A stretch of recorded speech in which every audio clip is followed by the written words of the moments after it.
আসসালামু আলাইকুম প্রিয় দর্শক,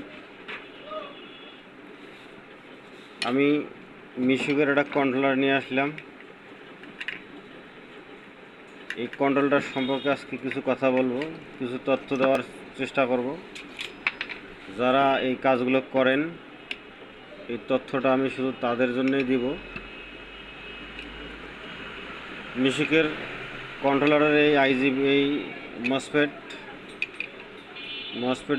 যেগুলো কাটে এবং বারবার যে মসফেট কাটে, আপনি লাগাইলেন, লাগার পর আপনি আবার ব্যাটারিতে কানেকশন দেওয়ার পর সাথে সাথে কাটি যায়। এটা কি কারণে বারবার কাটে, ইনশাল্লাহ তার সেই সমস্যার সমাধান আমরা আজকে বলে দেব। এই যে ছোট ছোট যে ট্রানজিস্টারগুলো দেখতেছেন, এই যে ছোট ছোট ট্রানজিস্টার, এই যে ছোট ট্রানজিস্টার যেগুলো আছে, এগুলো যখন মসফেট একবার কাটবে, কাটার পর মসফেট চেঞ্জ করার পরে সাথে সাথে এই ট্রানজিস্টারগুলোকেই চেঞ্জ করে দিতে হবে। যদি এগুলো চেঞ্জ করে না দেন, তাহলে আবারও মসফেট কাটবে, বারবার কাটতে থাকবে।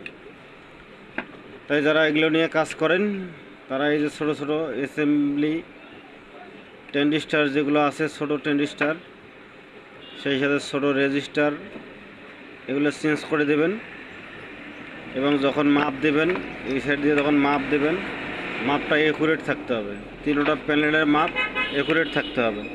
যদি তিনোটা প্যানেলের মাপ একুরেট থাকে, তাহলে আর মসফেট আপনার কাটবে না। যদি দেখেন কোনো একটা পায়ের আপনার মাপ ঠিক নাই, তাহলে সেটা সেই লাইন ধরে দেখবেন যে কোথায় কোন পার্স আছে, সেটা কোন পার্সটা শর্ট, সেটা মিটার দিয়ে মাপলেই আপনারা বুঝতে পারবেন। ইনশাল্লাহ আমরা পরবর্তী অন্য কোনো ভিডিও নিয়ে কথা বলবো।